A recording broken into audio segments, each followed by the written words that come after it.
Romanos 11. Pergunto, pois, acaso Deus rejeitou o seu povo? De maneira nenhuma. Eu mesmo sou israelita, descendente de Abraão, da tribo de Benjamim. Deus não rejeitou o seu povo, o qual de antemão conheceu.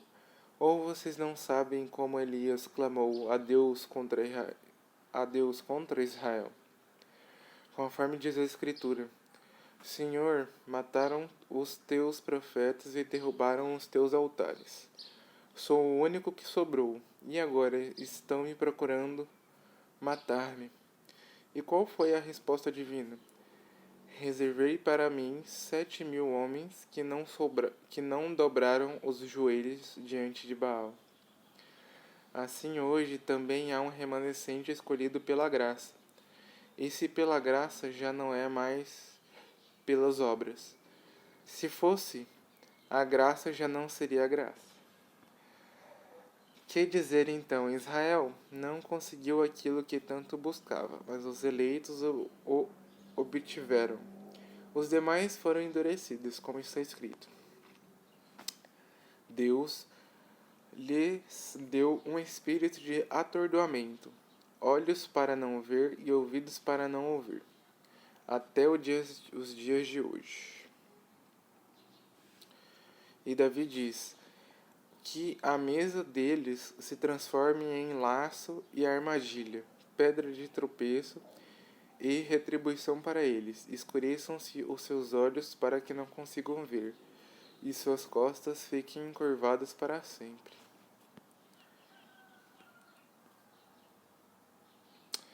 Novamente pergunto: acaso tropeçaram para que ficassem caídos? De maneira nenhuma.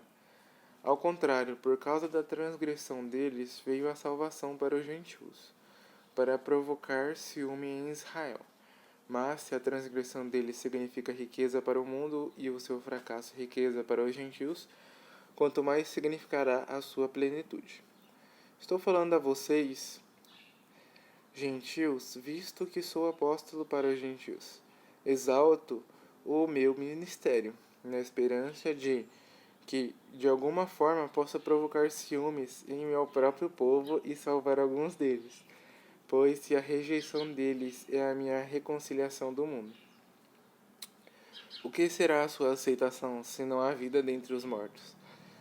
Se é santa a parte da massa que é oferecida como primeiros frutos, toda a massa também é. Se a raiz é santa, os ramos também serão. Se alguns ramos forem cortados e você, sendo oliveira brava, for enxertado entre os outros, e agora participar da seiva que vem da raiz da oliveira cultivada, não se glorie contra esses ramos. Se o fizer, saiba que não é você quem sustentará a raiz, mas a raiz a você. Então você dirá: os ramos foram cortados, para que eu fosse enxertado. Está certo, eles, porém, foram cortados devido à incredulidade, e você permanece pela fé. Não se orgulhe, mas tema, pois se Deus não poupou os ramos naturais, também não poupará você. Portanto, considere a bondade e a severidade de Deus. Severidade para com aqueles que caíram, mas bondade para com você, desde que permaneça na bondade dele, de outra forma você também será cortado. E quanto a eles, se não continuarem na incredulidade, serão enxertados, pois Deus é capaz de enxertá-los outra vez.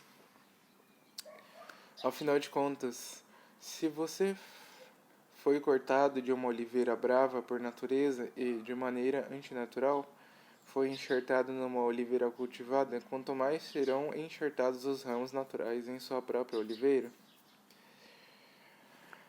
Irmãos, não quero que ignorem este ministério, para que não se tornem presunçosos. Israel experimentou o endurecimento em parte, até que chegue à plenitude dos gentios. Assim todo o Israel será salvo, como está escrito: virá de Sião um redentor, que desviará de Jacó a impiedade.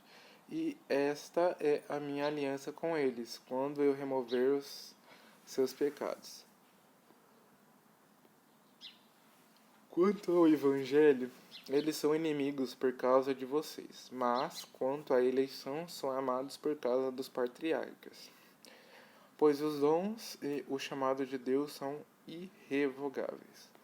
Assim como vocês antes que eram desobedientes a Deus, mas agora receberam misericórdia, graças à desobediência deles. Assim, também agora eles se tornaram desobedientes, a fim de que também recebam agora misericórdia, graças à misericórdia de Deus para com vocês, pois Deus sujeitou todos à desobediência, para exercer misericórdia para com todos. Ó profundidade da riqueza da sabedoria e do conhecimento de Deus!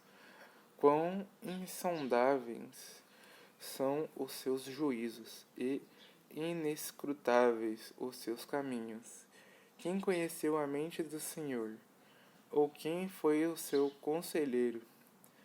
Quem primeiro lhe deu para que ele o recompensasse? Pois dele, por ele e para ele são todas as coisas. A ele seja a glória para sempre. Amém.